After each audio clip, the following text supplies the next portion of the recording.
Welcome you all. मैं हूं संदीप चौधरी और आज हम बात करेंगे रीडिंग एंड राइटिंग स्किल्स की। तो देखिए, ये हमारी थर्ड यूनिट है सॉफ्ट स्किल्स की। थर्ड स्किल है, सॉरी, थर्ड यूनिट है हमारी सॉफ्ट स्किल्स की। ये दो पार्ट में डिवाइडेड है। पहला पार्ट है इसका रीडिंग और दूसरा हमारा राइटिंग। तो इसे हम दो पार्ट में समझेंगे। पहले पार्ट को समझेंगे कि रीडिंग क्या है और दूसरा समझेंगे हम कि राइटिंग क्या है। तो चलिए, और इसका जो सब्जेक्ट कोड है इसका सॉफ्ट स्किल्स का, ये हमारा BAS 105 एंड BAS 205।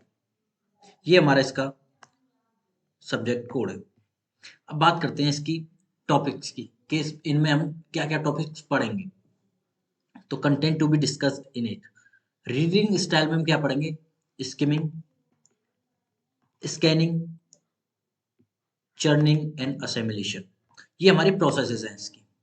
अब देखिए, effective writing tools and methods. तो देखिए क्या मेथड्स हैं। देखिए, inductive method, deductive method, explosion, linear, interrupted, spatial and chronological. तो ये हमारे इसके कुछ मेथड्स हैं, इनके बारे में पढ़ेंगे। और पढ़ेंगे business letters, agenda, notice and minutes of meeting. तो ये टॉपिक्स हैं। तो आज हम कवर करेंगे पहले दो पार्ट, ये रीडिंग स्टाइल वाला, और दूसरा पार्ट हमारा effective writing tools and methods. और इसके बाद जो सेकंड लेक्चर होगा उसमें हम जानेंगे बिजनेस राइटिंग लेटर्स। ये एक बड़ा टॉपिक है, तो इसे हम पूरा एक अलग लेक्चर में कवर करेंगे। और जो थर्ड लेक्चर होगा उसमें हम कवर करेंगे इसके agenda, notice and minutes of meeting. तो आज हम बात करने वाले हैं इनकी कुछ प्रोसेसेस की, रीडिंग स्टाइल की। तो देखिए, पहला हमारा reading style, reading skills and styles. तो देखिए, रीडिंग क्या है, सबसे पहले हम इसे जानेंगे। रीडिंग है क्या? It is the combination of two different activities. अब कौन कौन सी दो डिफरेंट एक्टिविटीज हैं जिन्हें मिलाकर हमारी रीडिंग बनती है? पहला है हमारा, देखिए, रीडिंग द इंस्क्रिप्शन, यानी जो हमारा पैसेज है या जो हमें पढ़ना है, कोई चीज लिखा हुआ है उसे पढ़ना, केवल रीड करना। ठीक है। और दूसरा क्या है हमारा? Understanding the inscription. और दूसरा उसे समझना। पहली प्रोसेस हो गई उसे रीड करना, मतलब जो लिखा है बिना समझे उसे पढ़ लेना। और दूसरा हो गया उसे समझना, जो हमने पढ़ा है ओरली। ठीक है। और इन दोनों को मिलाकर कहलाता है हमारा कॉम्प्रिहेंशन। अब कॉम्प्रिहेंशन का हिंदी मीनिंग क्या होता है, या इसका सिनोनिम होता है अंडरस्टैंडिंग या समझना। तो कॉम्प्रिहेंशन यानी अंडरस्टैंडिंग क्या होगी हमारी? रीडिंग एंड अंडरस्टैंडिंग को मिलाकर होगी हमारी कॉम्प्रिहेंशन।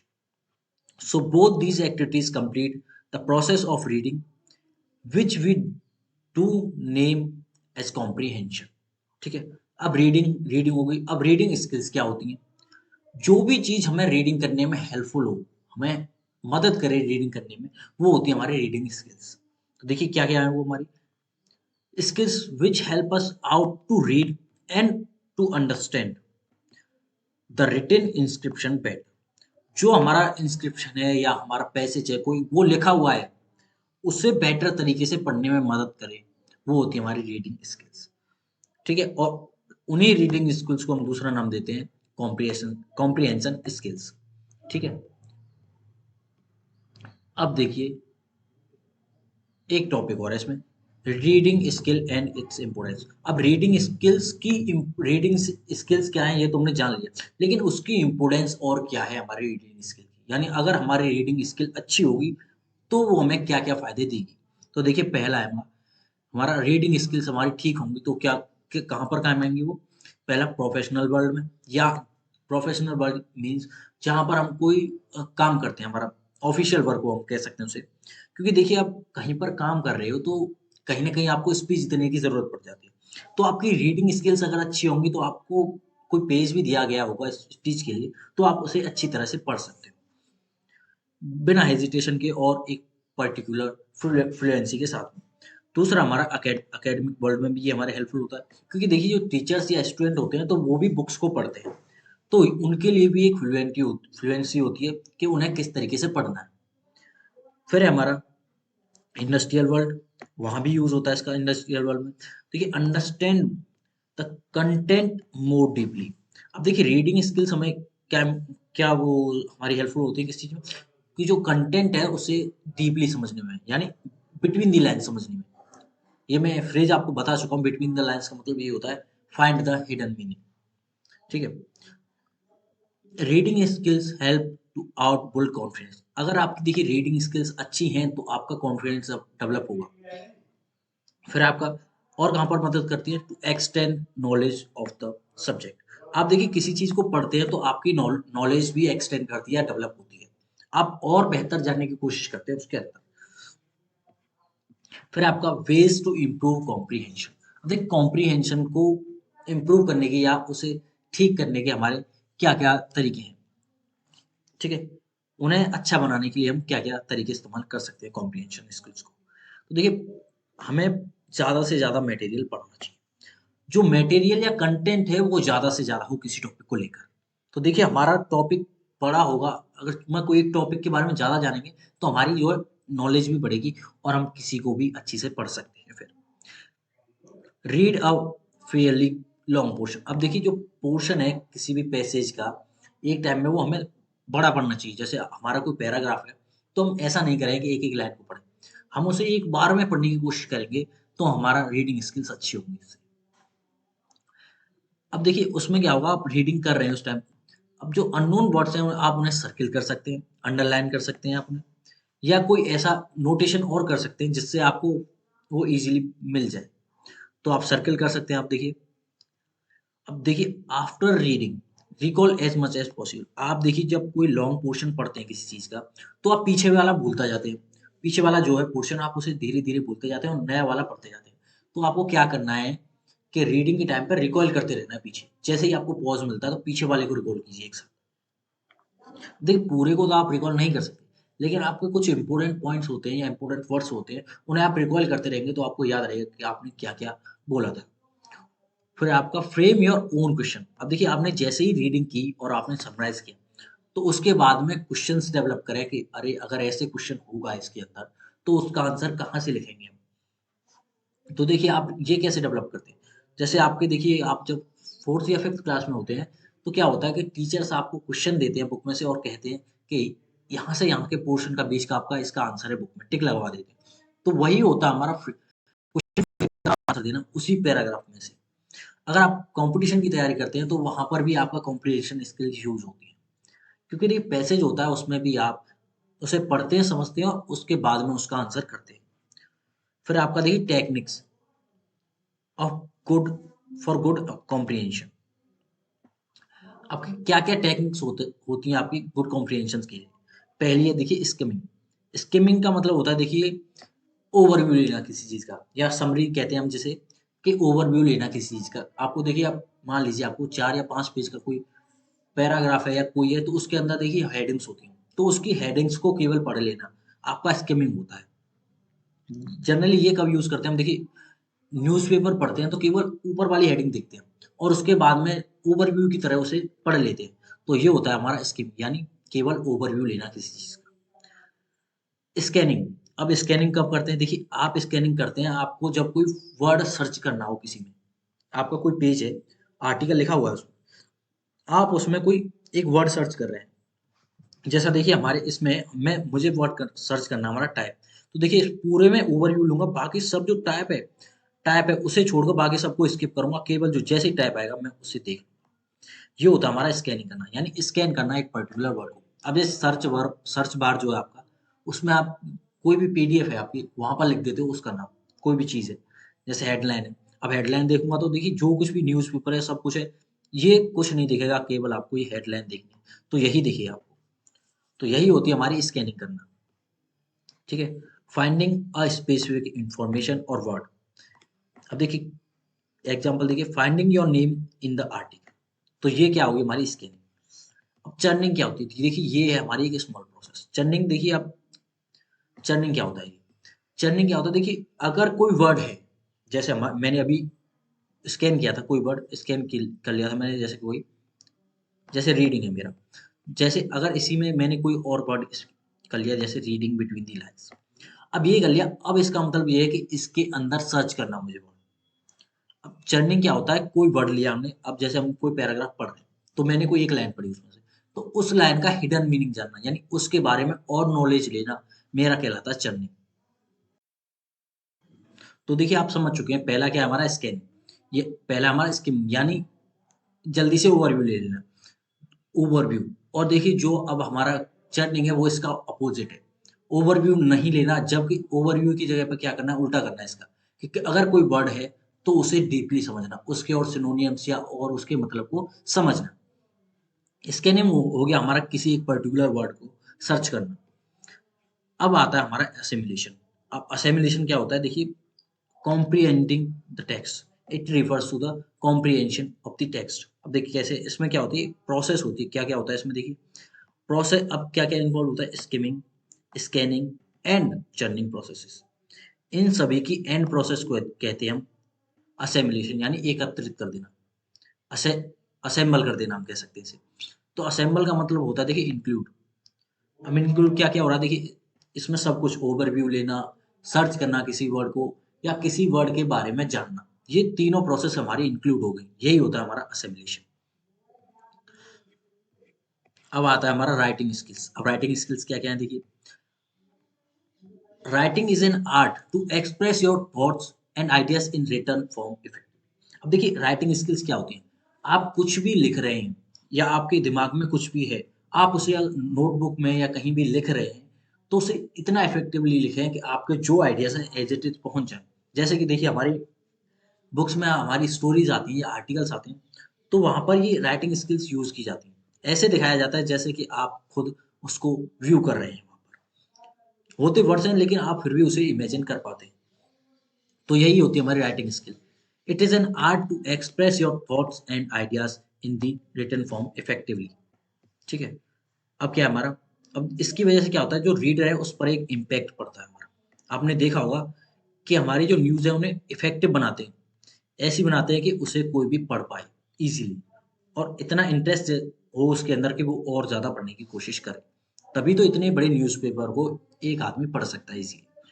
अब देखिए writing is not just to use some specific rules of grammar of a language, but appropriately arranging the word and sentences together to express one's idea more clearly and effectively। अब देखिए writing केवल यही नहीं है कि आप English grammar का use करो, उसके साथ साथ इसमें ये और ध्यान रखना है हमें कि हमारा अगर कोई जैसे 10 या 20 लाइन है हमारी, तो उसे एक पर्टिकुलर अरेंज करें, एक सीक्वेंस से अरेंज करें।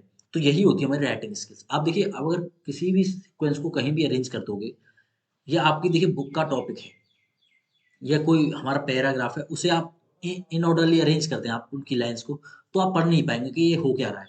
कभी कोई लाइन आ जाएगी तो कभी कोई लाइन, अगर वो सीक्वेंस में अरेंज नहीं होंगी तो हम उसे पढ़ नहीं पाएंगे। तो यही होती है हमारी writing skills.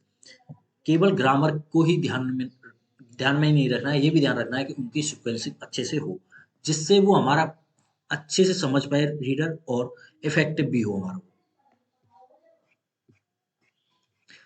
Some of the ways to be good in writing.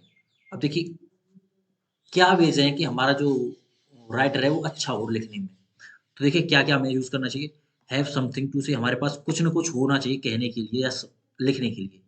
Be specific, यानी कुछ स्पेशल पार्ट हो। Choose simple words. अब देखिए जो हमें सिंपल वर्ड्स यूज करने हैं, अब सिंपल वर्ड्स यूज नहीं करेंगे, अगर डिफिकल्ट वर्ड यूज करेंगे हम, तो कोई भी उन्हें समझ नहीं पाएगा। तो हमें सिंपल वर्ड्स यूज करने हैं।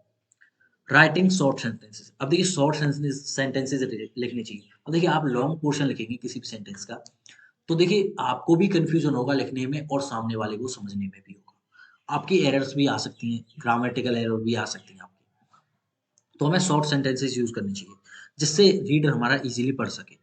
Use the active voice. अब देखिए एक्टिव और पैसिव वॉइस आपने सुना होगा, तो एक्टिव वॉइस का हमें सेंटेंस में ज़्यादा से ज़्यादा यूज करना है, ये हमारा इम्पैक्टफुल होता है और ये एक इम्पोर्टेंट पार्ट भी है। Keep paragraph short. आपको पैराग्राफ और भी शॉर्ट रखनी है। आपकी देखिए सेंटेंस शॉर्ट होगा तो सिंपल बात है आपकी पैराग्राफ भी शॉर्ट होगा। Eliminate fluff words. फ्लफ मतलब डाउन वर्ड्स का हमें यूज नहीं करना, एलिमिनेट कर देना है हमें डाउन वर्ड्स को। ठीक है। Don't tremble. ट्रेम्बल देखिए पर्पसलेस मैनर। अब देखिए हमारा कोई भी पर्पस नहीं है किसी भी टॉपिक को लेकर, हम उन्हें एलिमिनेट कर देना चाहिए अपने टॉपिक से। जो टॉपिक है हमें उसी से संबंधित बात करनी चाहिए उसमें।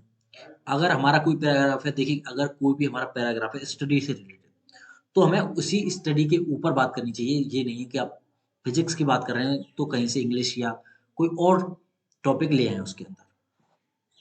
तो पर्पसलेस मैनर हमें यूज नहीं करना। एक पर्टिकुलर टॉपिक है तो उसी के ऊपर बात करनी है उसमें। डोंट बी रिडंडेंट यानी अनावश्यक, ये भी वही है पर्पसलेस। और रिपीट योरसेल्फ, आपको बार बार एक ही वर्ड रिपीट नहीं करना उसमें। यानी हम हमें जरूरत नहीं है फिर भी हम एक ही वर्ड को यूज करें उसमें, तो ये हमारा इनएप्रोप्रिएट होगा। हम उसे अवॉइड करना चाहिए हमें, जो बार बार एक वर्ड हम रिपीट कर रहे हैं। डोंट ओवरराइट, अब उसे एक्स्ट्रा मत लिखिए। आपका अगर कंटेंट खत्म हो चुका है तो आप उसे एक्स्ट्रा बढ़ाने की कोशिश ना करें। या अगर आप नोटबुक में लिख रहे हैं तो ओवरराइट का मतलब ये होता है आपने एक बार लिख दिया, उसी के आप ऊपर आप पेंसिल बार बार घुमा रहे हैं, तो वो हमारा ओवर राइटिंग हो जाता है कभी कभी, तो वो हमें नहीं करना। एडिट यूजली, आपको अगर एडिट की जरूरत है, एडिट करने की उसे जरूरत है, तभी आप एडिट करें, वरना आप उसे एडिट न करें। देखिए राइटिंग मेथड्स, अब राइटिंग मेथड्स कौन कौन सी हैं देखिए।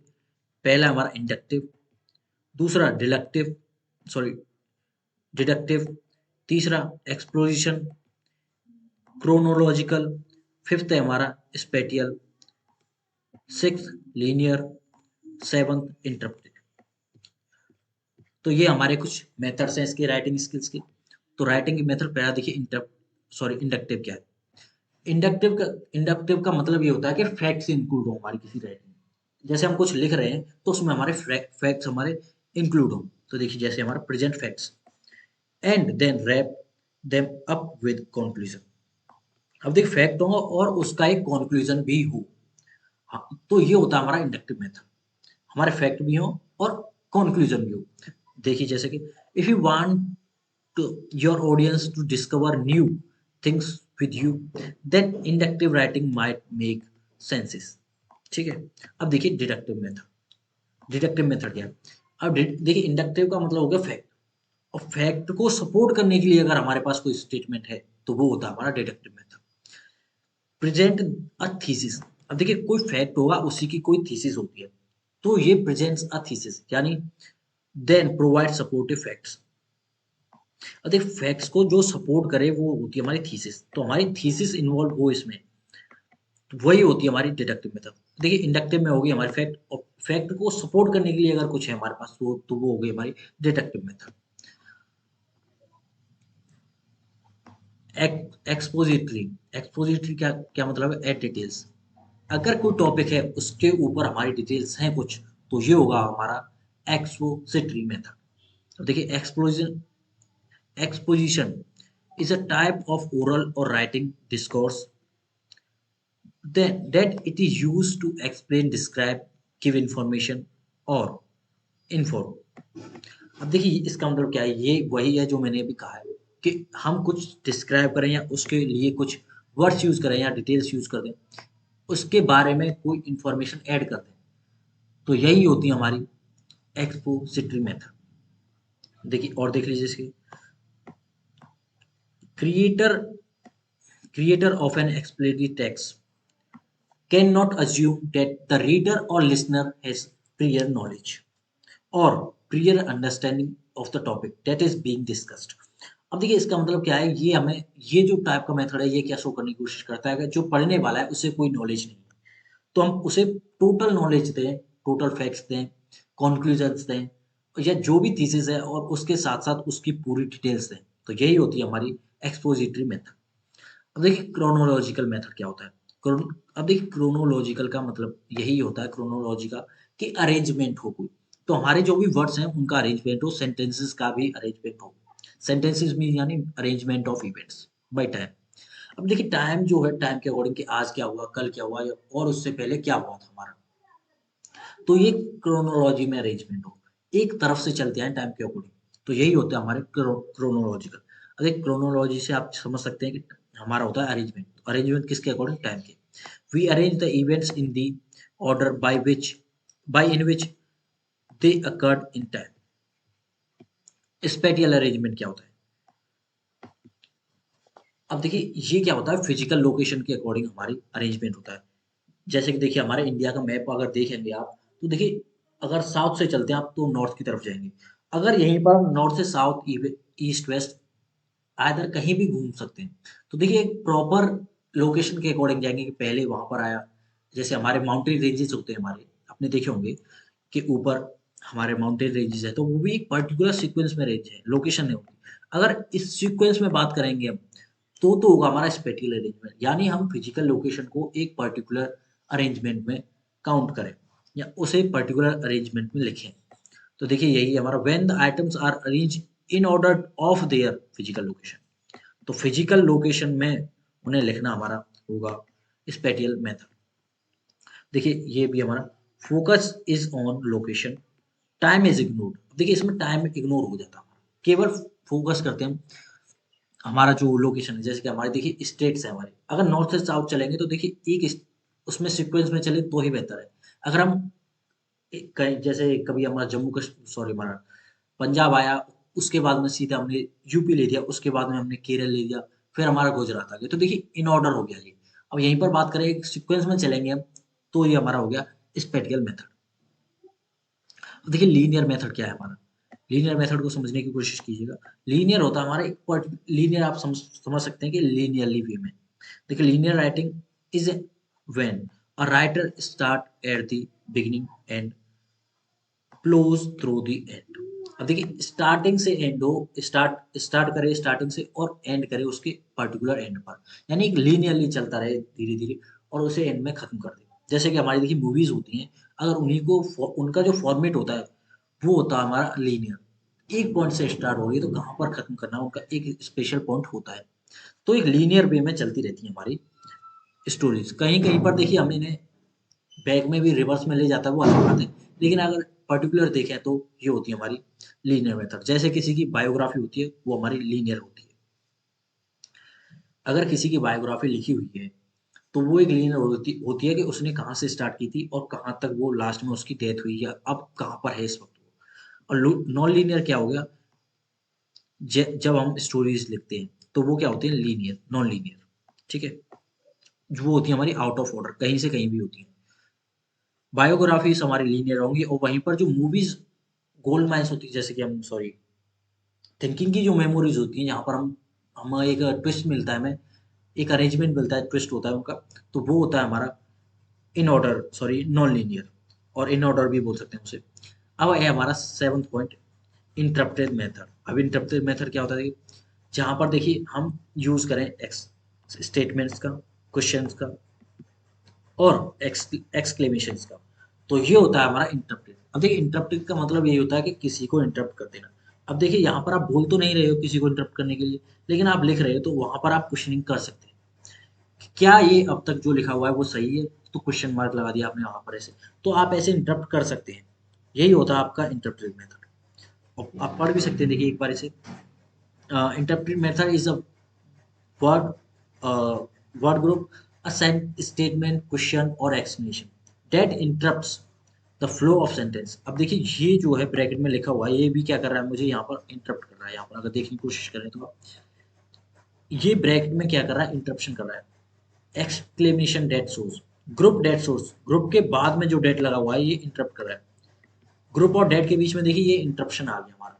हमें हमारा सेंटेंस का है वर्ड और ग्रुप, वर्ड ग्रुप के बाद में सीधा डेट इंटरप्शन आना चाहिए, लेकिन हमारा आ क्या रहा है, ये बीच में एक ब्रैकेट जो है ये हमारा इंटरप्शन का वर्क कर रहा है यहाँ पर, देखना चाहें तो। और वैसे अगर इंटरप्शन देना चाहें आप सेंटेंस में कैसे, तो स्टेटमेंट दे सकते हैं हम, कोई क्वेश्चन दे सकते हैं या कोई एक्सक्लेमेशन मार्क दे सकते हैं, जिसकी वजह से वो हमारा जो फ्लो है बिगड़ जाएगा और हमें इंटरप्शन मिल जाएगा। ठीक है, आगे देखिए, an interrupting phrase is also called interrupter.